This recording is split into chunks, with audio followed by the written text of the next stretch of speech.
Hello, a very warm welcome to all my dear class 8 students once again. In a previous class, we have started with a grammar textbook and we have finished our chapter 1 and in continuation with chapter 2. I hope you remember that. In case if you have missed that, I would request all of you to go through your textbook once again, especially on chapter 1 because I will not be repeating what we have already done. For chapter 2, I'm just going to give you a little recap of what we did. In the previous class, we did sentences which consist of simple, compound, and complex. A simple sentence is a sentence where you have only one subject, you have one finite verb and predicate, right? I repeat, a simple sentence is where you have one subject, a finite verb, and then you have the predicate. This is what we have for a simple sentence. And we have touched a little bit on compound sentence. Compound sentences are two coordinate clause, okay, two clauses joined by a conjunction. Those are called as compound sentence. I repeat, in a compound sentence, you will find two clauses joined by a conjunction, or there will be two clauses which are of different value. When I say different value, it means one can stand on its own, but the other part of the sentence will not be able to stand on its own, okay? And so I hope you remember that. I'm going to give you an example again. The book that I gave him is good, okay? Or this is the book that you want, okay? This is the book is called the principal clause that you want, okay? That you want is the subordinate clause. And so those type of sentences are called as compound sentences. We have used an example. The rose is a beautiful flower which has a sweet fragrance, right?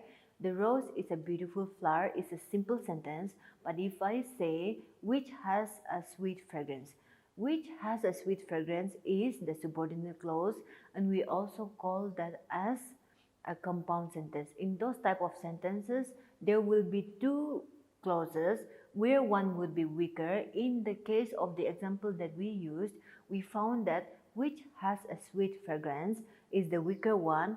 And if I've told you even in the previous class, if I just come to your classroom and say which has a sweet fragrance, though it has a subject, a predicate, and a finite verb, you will not understand what I'm trying to tell you. And so that is called the subordinate clause. But if I say the rose is a beautiful flower, that alone makes it very clear to us that I'm talking about the rose which is beautiful. But if I say which has a sweet fragrance without adding the first part of the sentence, it becomes incomplete. And where there are two clauses like that, it is called as compound sentence. Now we are coming down to complex sentence, okay? A complex sentence will have one or more subordinate clause or coordinate clause, okay? I want you to be clear with that. By now, everything will not be so clear to you as in the case of a complex sentence. But in order to learn complex sentence, you also have to learn adjective clause and adverb clause again. I'm going to write it down for you. Adjective clause, okay? Adjective clause and adverb clause, okay? An adverb clause will do the work of an adverb. And now we need to know what is an adverb, right? I'm going to let you know what an adverb is. You will already be knowing this, but in case if there is any one or two of you who do not know what is an adverb is a word that adds meaning to the verb or another adverb. You can just split the word into two. Adverb, add one and verb. That means it adds meaning to the verb, okay? And how will you know that an adverb adds meaning to the verb, right? If I say she sings, okay? She sings. The word sings is a verb, right? Because that is an action word. But if I say she sings well, the word well has added more meaning to the verb, and that is why it is called as adverb, adding meaning to the verb. She sings well, and it also says it adds meaning to the verb or another adverb. Here, she sings well, right? If I say she sings very well, the word very is also an adverb, and it tells you that it is not just well but very well. It is adding meaning to the verb or another adverb. That is why it is called as an adverb. And to know an adverb clause, okay? He will come when the sun sets. When will he come? When the sun sets, right? That is an adverb clause, okay? Adverbs are just single words, but here I'm using a group of words which does the work of an adverb, and it is also called as adverb clause. And adjective, okay? I'm going to explain even adjective to you. Adjective are words, okay, which describes the noun or pronoun. Okay, sometimes we also call adjectives as the gossiper of the noun or pronoun, because it always keeps talking about the noun and pronoun. Its work is just to describe the noun and pronoun. If I say he is a tall boy, the word tall, T-A-L-L, speaks about the boy, right? Or if I say she is pretty, the word pretty is describing the girl, and that is the reason why we call that as the gossiper, because here she is the pronoun, right? The boy is the noun here, and so the work of an adjective is to describe the noun or the pronoun. You're clear with that? And so if you are clear with adjective, you will also learn adjective clause very easily. But we know clauses are a group of words which has a subject, a predicate, and also a finite verb, right? And so here an adjective clause, though it is a group of words, it will also do the work of an adjective. Here, many of you will not be able to understand just because I gave that explanation, but if I give you the example here, now you are going to be clear. The boy in the blue shirt, okay, the boy who is wearing a blue shirt is my cousin. If I say that who is wearing a blue shirt is describing the boy, right? It is a group of words. It has a subject and a predicate. Who is wearing a blue shirt? Let me write it down for us. Who is wearing a blue shirt? So the word who is the subject here, okay? Is will be the finite verb. Wearing a blue shirt becomes the predicate. It has everything that needs to be a sentence, but it is not a sentence. Why? Because it is a subordinate clause. It cannot stand on its own. If I say the boy who is wearing a blue shirt is my cousin, you understood that I am describing about a particular boy, right? But if I just say who is wearing a blue shirt, if I don't give a question mark there, you will not understand. Who is wearing a blue shirt is my cousin. I cannot go that way. So the words who is wearing a blue shirt becomes the adjective clause, because it is describing. Though it is not a single word that gives the quality of the boy, now we got to know that it is describing the boy. So that is called an adjective clause. Why I'm explaining all these things is because unless you know adverb clause and adjective clause, you cannot learn complex sentences, okay? Unless you are clear with these two. So that's why I am explaining this over and over again. Complex sentences will be difficult for you as long as you do not understand this. In a complex sentence, now let's go to complex. The main point why we are here is in a complex sentence, you will find two or more subordinate clauses, okay? Subordinate clauses are these ones. Who is wearing a blue shirt, okay? Who is wearing a blue shirt which has a sweet fragrance? All those are subordinate clauses. And you will find two or more, okay? You will find even two or more subordinate clause, and obviously there will be one principal clause, but there will be more. If I say the tea which is made by the cook, okay, the tea which is made by the cook is tasty, so that becomes a complex sentence, okay? So I want you to know that a compound sentence will have only two, okay? They will have two of almost equal weight. I'm going to give you one very simple example, okay? I went to school and did my classwork, okay? I went to school and did my classwork. So doing the classwork and going to school bears the equal weight, isn't it? Going to school, doing the classwork. Okay, so it is joined by a conjunction called and. In very simple terms, you have to understand it this way. Going to school is a verb, doing the work is another verb. So they are, imagine that they are equal, joined by the word conjunction, the conjunction word that is a and the and. So those type of sentences are called as compound. Compound can also be called as double, okay? So here, that is a compound sentence, whereas in a complex sentence, you will find adjective clauses and adverb clauses where there will be more than one subordinate clause, okay? I hope you are clear with this. Before we end up this chapter, we still have some more topics to be covered, but before we go to the next topic, I want to clarify these things to you, okay? The first thing that we did in our previous class is we did on the phrases and clauses.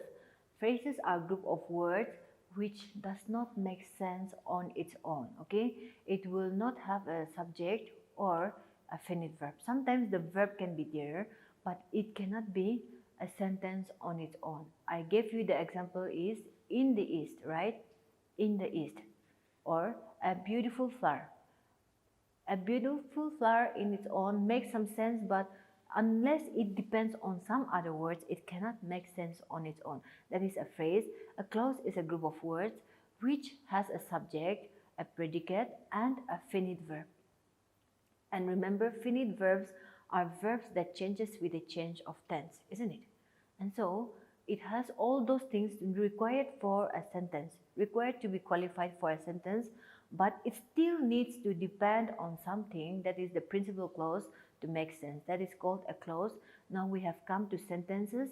A simple sentence will have just one subject, one predicate, and one finite verb, and it makes sense on its own without the help of any others, right? And now the next thing is compound sentence. A compound sentence, okay, a compound sentence will have two equal clauses.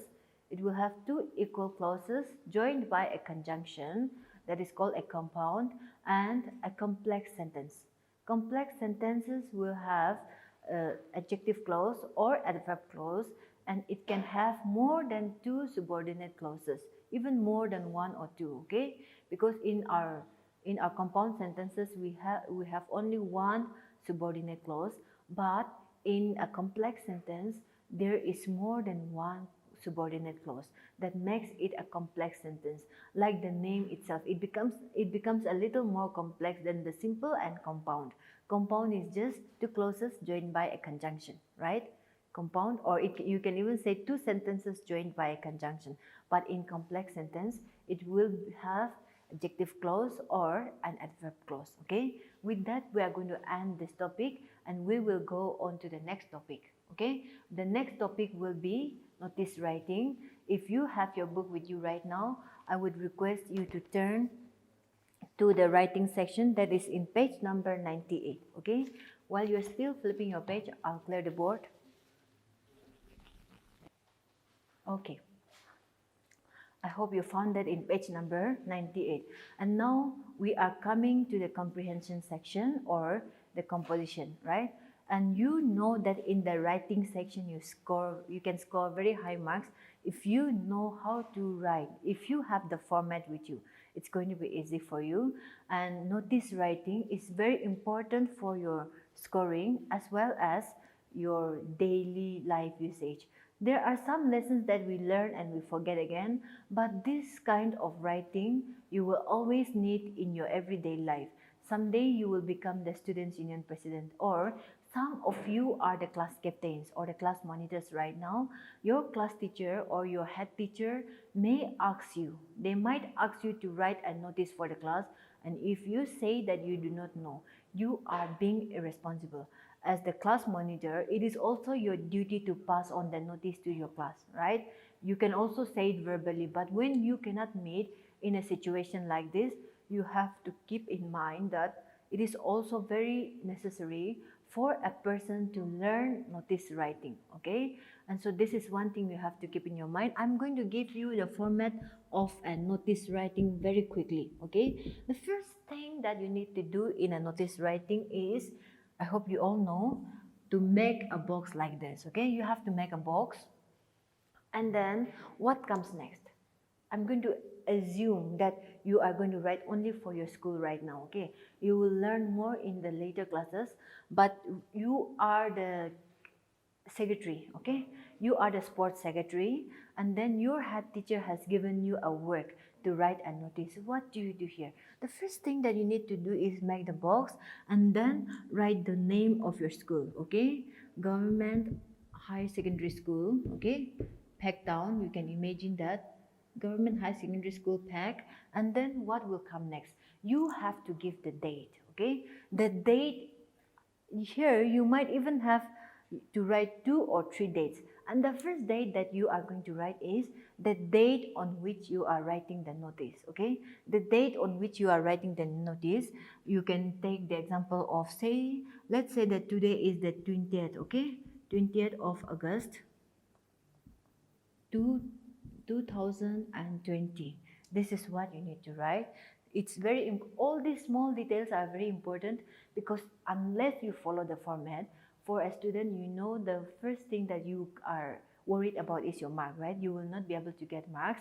But I want you to study this notice in a bigger scope. Okay, because your whole life you are going to keep writing all this, and one day you might become an officer in an office where you have to serve notice to your subordinates. That means the ones who are working under you. That is why you need to learn all these things by this time when you are still young. If you go to a higher place and you say you do not know how to write a notice, what will your staff think of you? I think they will lose their respect towards you, right? So in order to avoid all these things, all these topics are included in our syllabus. Okay, and the next thing that you will write is notice, Notice. You can write this in capital letter, and if there is anything, any title or topic that you can give below the word notice. Okay, say your teacher has given you a job to collect the names. Okay, to collect the names of all those students who are going to participate in the football tournament. So what you do is you have to say selection for football tournament. You can write the topic there. Okay, and then the next thing that you have to write is you can start your notice. This is to inform all the students of classes. You can think of the students that you want to take. If it is for the junior boys, you can say classes 5 to 8. Okay, or classes 8 to 10 if you are going to participate there. Okay, imagine that your school is going to go and play with the other schools. So since you are in Packtown, okay, since you are in Pack, what you do is this is for the information of all the students of Government High Secondary School Packtown. Okay, that a football tournament is organized. You can think of any name, organized by a club or maybe SDEO.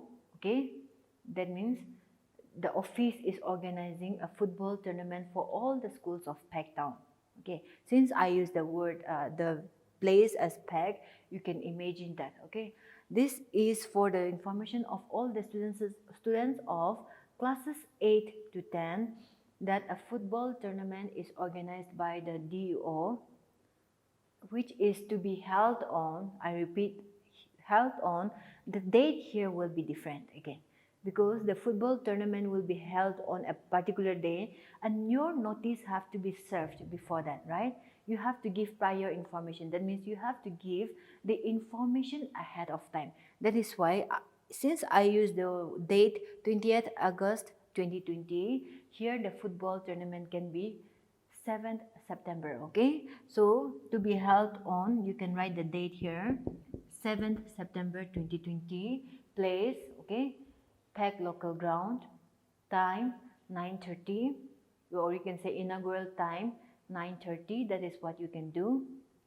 And then there can come another date in this case here. Okay, for For students who are interested, you can submit your names on or before. So here another date can come in. Why? Because the date on which you are giving the notice is one date, the date of the tournament is another date, and in between that the names have to come, isn't it? If there are 30-40 students who are volunteering to play for the tournament, how will you allow all of them to play? Because in a football team, you cannot occupy 30-40 students, right? So there needs to be a selection. So your names are requested to be submitted before. Since your notice was served on 20th August, you can say 22nd of August 2020, okay, for selection. And then at the end, what you need to give is your name. If your name is John, you imagine that, and you are the sports secretary, what you need to do is write John and then below that sports secretary of the school, okay, that completes your notice. And I'm sure you got the rough idea of how to write a notice.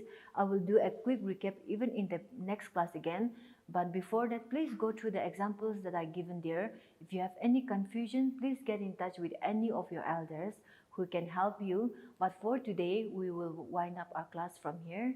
Thank you all so much for listening patiently.